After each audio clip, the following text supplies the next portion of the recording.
ఎప్పుడో ఎక్కడికైనా వస్తా, ఎక్కడికైనా రామాట, ఎక్కడికొద్దు స్వామి, ఎర్రవల్లి ఫామ్ హౌస్కు నేనే మా మంత్రుల బృందాన్ని పంపిస్తా, ఏం ప్రాబ్లం లేదు. తారీఖు చెప్పు, మొత్తం ఈ సెటప్ అంతా తీసుకొని వస్తారు మా వాళ్ళు. ఎర్రవల్లి ఫామ్ హౌస్లోనే చర్చ పెడతాము, మాకు అసెంబ్లీ నిర్వహిద్దాం ఎర్రవల్లి ఫామ్ హౌస్లోనే, మా మంత్రుల బృందాన్ని నేను పంపిస్తా, అన్ని వివరాలు చర్చించుకుందాం.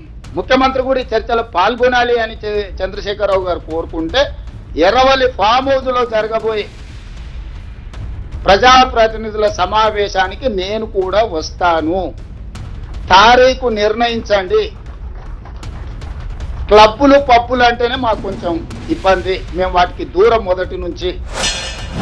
ముఖ్యమంత్రి రేవంత్ రెడ్డి గారు పదే పదే కేసీఆర్ గారు అసెంబ్లీకి రావాలి అని రంకెలేస్తున్నట్టుగా కనబడతా ఉన్నది. నిజంగా కూడా వాదన చేయాలనుకుంటే, మీకు నిజంగా కూడా చర్చ చేయాలనుకుంటే మీ పోలీస్ కమాండ్ కంట్రోల్ రూమ్కి మేము మహిళలు అందరం కూడా వస్తాం. మీరు చర్చ పెట్టండి. ఎందుకు 2,500 రూపాయలు నెలలకు మహిళలకు ఇస్తా అన్నది ఇవ్వడం లేదో, ఎందుకు తులం బంగారం ఇస్తలేరో, ఎందుకు 2,000 నుంచి 4,000 చేస్తా అన్న పెన్షన్లు పెంచడం లేదో తప్పకుండా చర్చిద్దాం.